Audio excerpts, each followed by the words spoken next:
आशा करता हूँ अच्छे होंगे। आपका अपने चैनल लर्न विद मांग में स्वागत है। आज की इस वीडियो में हम कवर करेंगे पोषण को। आज का हमारा टॉपिक है न्यूट्रिशन। तो आइए शुरू करते हैं। मानव शरीर में किस पोषक तत्व की कमी के कारण शारीरिक वृद्धि धीमी हो जाती है? इस क्वेश्चन का राइट आंसर हो जाएगा प्रोटीन। मानव शरीर में प्रोटीन की कमी के कारण शारीरिक वृद्धि धीमी हो जाती है। प्रोटीन जो है शारीरिक विकास के लिए बहुत ही महत्वपूर्ण पोषक तत्व है। नेक्स्ट है विटामिन ए का मुख्य स्रोत क्या है? दूध। विटामिन ए का मुख्य स्रोत जो है वो दूध है। दूध में सबसे ज्यादा विटामिन ए पाया जाता है। नेक्स्ट है प्रोटीन एवं वसा दोनों की प्रचुरता किस खाद्य पदार्थ में होती है? इसका राइट आंसर हो जाएगा मूंगफली में। प्रोटीन एवं वसा दोनों की प्रचुर मात्रा मूंगफली में होती है। शरीर में त्वचा के नीचे विद्यमान वसा शरीर की ऊष्मा के ह्रास के विरुद्ध अवरोधक का कार्य करती है। नेक्स्ट है शरीर में ऊतकों टिश्यू का निर्माण किस पोषक तत्व से होता है? इसका राइट आंसर हो जाएगा प्रोटीन से। शरीर में ऊतकों का निर्माण प्रोटीन के द्वारा होता है। किस विटामिन को हार्मोन माना जाता है? तो इसका राइट आंसर हो जाएगा विटामिन डी। विटामिन डी को एक हार्मोन माना जाता है। नेक्स्ट है कौन सा एंजाइम प्रोटीन के पाचन में सहायक है? कौन सा एंजाइम प्रोटीनों के पाचन में सहायक है? तो इसका राइट आंसर हो जाएगा ट्रिप्सिन। ट्रिप्सिन एंजाइम जो है प्रोटीनों के पाचन में सहायक है। नेक्स्ट है सामान्य क्रियाशील महिला के लिए प्रोटीन की उपयुक्त दैनिक मात्रा कितनी होनी चाहिए? सामान्य क्रियाशील महिला के लिए प्रोटीन की उपयुक्त मात्रा लगभग एक दिन में 45 ग्राम होनी चाहिए। कितनी? 45 ग्राम। स्तनपान करवाने वाली माँ को प्रतिदिन आहार में लगभग 70 ग्राम प्रोटीन की आवश्यकता होती है। जो माएँ अपने बच्चों को स्तनपान करवाती हैं उनको प्रतिदिन लगभग 70 ग्राम प्रोटीन भोजन में शामिल करनी चाहिए। नेक्स्ट है लार स्लाइवा किसके पाचन में सहयोग करती है? तो इसका राइट आंसर हो जाएगा स्टार्च। लार जो है हमारी स्टार्च के पाचन में सहयोग करती है। अलसी, तीसी, लाइन सीड किसका प्रचुर स्रोत है? तो इसका राइट आंसर हो जाएगा ओमेगा 3 वसीय अम्ल का। अलसी जो है वो ओमेगा 3 वसीय अम्ल का प्रचुर स्रोत है। मानव शरीर में पाचन की अधिकांश क्रिया किस अंग में होती है? मानव शरीर में पाचन की सबसे अधिक क्रिया जो है वो छोटी आंत में होती है। भोजन का पाचन जो है सबसे ज्यादा वो छोटी आंत में संपन्न होता है।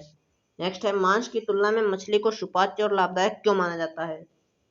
क्योंकि इसमें बहुत असंतृप्त वसा अम्ल की उपस्थिति के कारण जो है मांस की तुलना में मछली को सुपाच्य और लाभदायक माना जाता है। दूध किस बैक्टीरिया के कारण खराब हो जाता है? दूध जो है लैक्टोबैसिलस बैक्टीरिया के कारण खराब हो जाता है। फास्फोरस शरीर में अम्लीयता, एसिडिटी एवं क्षारीयता, एल्काइलिटी के मध्य संतुलन बनाए रखता है। फास्फोरस का कार्य शरीर में हमारे क्या है? अम्लीयता एवं क्षारीयता के मध्य संतुलन बनाए रखना। नेक्स्ट है पालक के पत्तों में किस पोषक तत्व की मात्रा सबसे अधिक होती है? पालक के पत्तों में सबसे अधिक मात्रा में आयरन पाया जाता है। कौन सा पोषक तत्व पाया जाता है? आयरन। कौन सा एंजाइम दुग्ध प्रोटीन को पचाने में सहायक होता है? रेनिन एंजाइम दुग्ध प्रोटीन को पचाने में सहायक होता है। मानव शरीर में विटामिन ए किस अंग में भंडारित होता है? तो इसका राइट आंसर हो जाएगा यकृत में, लिवर में। मानव शरीर में विटामिन ए लिवर में भंडारित होता है। अधिकांश प्राणियों के जीवित पदार्थ का लगभग 80% पदार्थ क्या होता है? तो अधिकांश प्राणियों के जीवित पदार्थ का लगभग 80% पदार्थ जो है वो प्रोटीन होता है। सेब का हृदय रोगियों के लिए विशेष महत्व क्यों है? पोटेशियम का स्रोत होने के कारण सेब जो है वो हृदय के रोगियों के लिए विशेष महत्व रखता है क्योंकि इसमें प्रचुर मात्रा में पोटेशियम पाया जाता है। दूध में प्रोटीन और कार्बोहाइड्रेट के अतिरिक्त कैल्शियम और पोटेशियम तत्व सम्मिलित होते हैं। दूध में प्रोटीन के अलावा कार्बोहाइड्रेट होता है और क्या होता है? कैल्शियम और पोटेशियम। प्रोटीन की अधिकतम मात्रा किस में पाई जाती है? प्रोटीन की अधिकतम मात्रा सोयाबीन में पाई जाती है। अल्फा कैरेटिन नामक प्रोटीन शरीर के किस अंग में पाया जाता है? तो इसका राइट आंसर हो जाएगा त्वचा में। अल्फा कैरेटिन नामक प्रोटीन शरीर के त्वचा में पाया जाता है। गेहूं में कौन सा प्रोटीन पाया जाता है? गेहूं में ग्लूटेन प्रोटीन पाया जाता है। कौन सा? ग्लूटेन। गाय का दूध कैरोटीन की उपस्थिति के कारण हल्के पीले रंग का होता है। गाय के दूध में कैरोटीन जो होता है उसी की उपस्थिति के कारण गाय का दूध हल्के पीले रंग का होता है।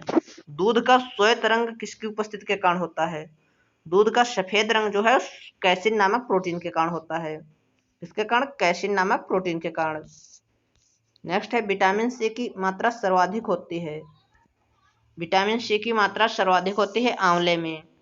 विटामिन डी का प्रमुख स्रोत क्या है? सूर्य की किरणें। विटामिन डी का प्रमुख स्रोत जो है वो सूर्य की किरणें होती हैं। किस विटामिनों का निर्माण हमारे शरीर में होता है? तो इसका राइट आंसर होगा विटामिन डी व विटामिन बी3। कौन सा विटामिन किसी स्वप्न को पर्याप्त अवधि तक याद रखने में सहायक होता है? तो इसका राइट आंसर हो जाएगा विटामिन बी6।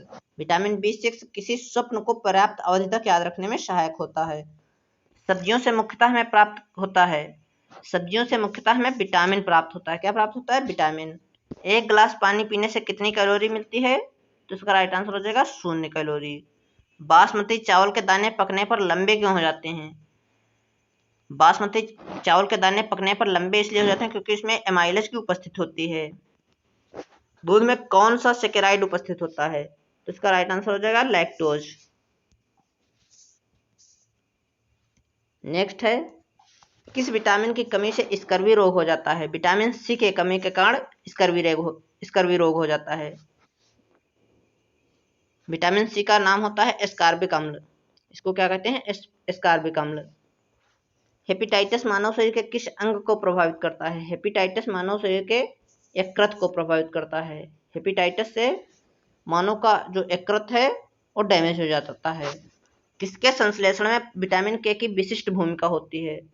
प्रोथ्रोम्बिन के संश्लेषण में विटामिन के की विशिष्ट भूमिका होती है। पौधों व जंतुओं में कार्बोहाइड्रेट का संचयन किस रूप में होता है?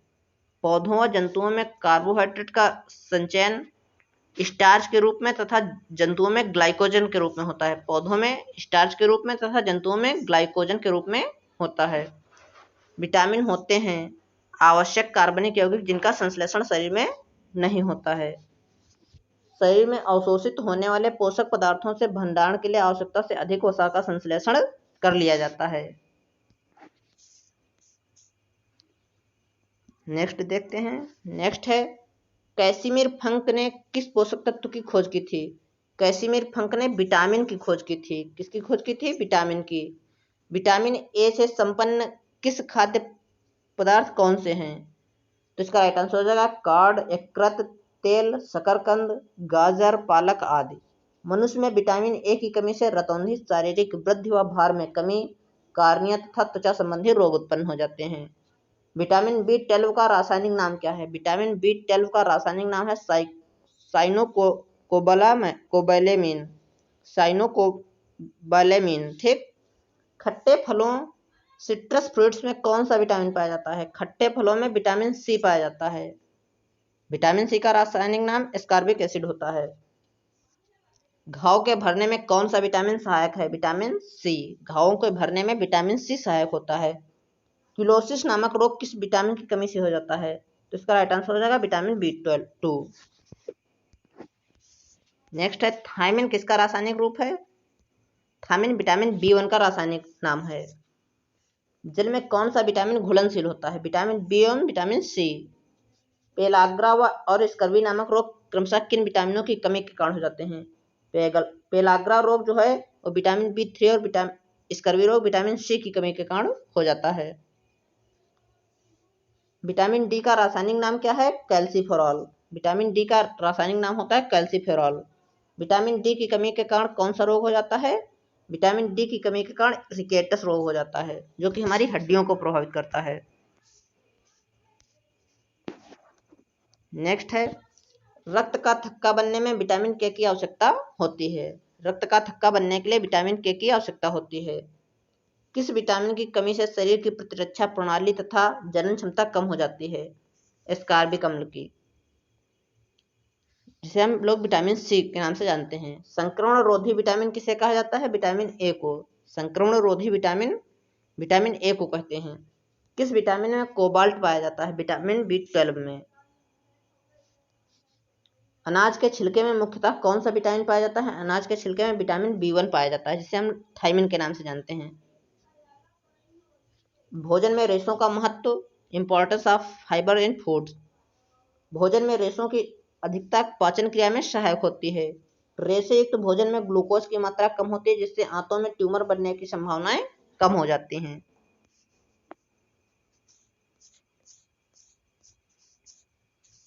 नेक्स्ट है दीर्घमात्रिक खनिज माइक्रो मिनरल्स। तो ये जानते हैं हमारे शरीर में खनिज तत्व और उनका महत्व। कैल्शियम, कैल्शियम जो है दांतों और अस्थियों की रचना, रुधिर स्कंदन, ब्लड क्लोटिंग, तंत्रिकाओं में पेशियों के कार्य में सहायता प्रदान करता है। फास्फोरस दांतों और हड्डियों की रचना करने में, अम्ल क्षार संतुलन को बनाए रखने में, एटीपी के निर्माण में और डीएनए निर्माण में सहायता करता है। गंधक अनेक अमीनो अम्लों तथा कुछ हार्मोन्स एवं विटामिनों का घटक है। पोटेशियम अम्ल क्षार संतुलन को बनाता है, जल संतुलन को बनाए रखता है, तंत्रिकाओं की कार्यकी को सुचारू रूप से संचालित करने में मदद करता है। नेक्स्ट है क्लोरीन, जठर रस का अम्ल क्षार संतुलन बनाए रखता है। क्लोरीन का कार्य है जठर रस में अम्ल क्षार संतुलन को बनाए रखना। सोडियम अम्ल क्षार संतुलन बनाए रखना, जल संतुलन बनाए रखना और तंत्रिकाओं की कार्यकी को संतुलित रखना। मैग्नीशियम ग्लाइकोलाइसिस तथा एटीपी पर आश्रित अनेक उपापचयी क्रियाओं के एंजाइमों का सह घटक है, कोफैक्टर है। आइए जानते हैं कुछ महत्वपूर्ण खनिज और उनके प्रमुख स्रोत।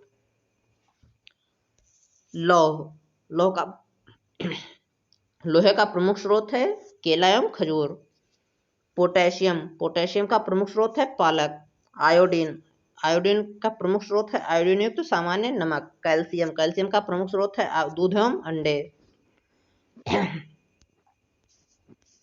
कौन सा तत्व किडनी में पथरी बनने से रोकता है? तो इसका राइट आंसर हो जाएगा मैग्नीशियम। कौन सा फल स्कर्वी रोग के उपचार में उपयोगी होता है? आंवला। एक संतुलित आहार में विभिन्न पोषक तत्व किस अनुपात में होने चाहिए? तो एक संतुलित आहार में विभिन्न पोषक तत्वों का अनुपात निम्न रूप में होना चाहिए: 1/2 प्रोटीन, 1/4 वसा एवं 3/5 कार्बोहाइड्रेट। किस पोषक तत्व से प्रति ग्राम सर्वाधिक ऊर्जा प्राप्त होती है? तो इसका राइट आंसर हो जाएगा वसा से। किसकी कमी से क्रिटिनिज्म, मंद बुद्धि एवं बौना रोग हो जाता है? तो इसका राइट आंसर हो जाएगा आयोडीन की कमी से। कौन सा विटामिन शरीर को रोगों से प्रतिरक्षा प्रदान करता है? तो इसका राइट आंसर हो जाएगा विटामिन ए। विटामिन डी की अनुपस्थिति से शरीर में कैल्शियम की कमी हो जाती है। तो दोस्तों आज की वीडियो में इतना ही, मिलेंगे अगली वीडियो में। यदि आपको हमारा वीडियो पसंद आया तो वीडियो को लाइक करें, चैनल सब्सक्राइब करें और वीडियो शेयर करें। जय हिंद।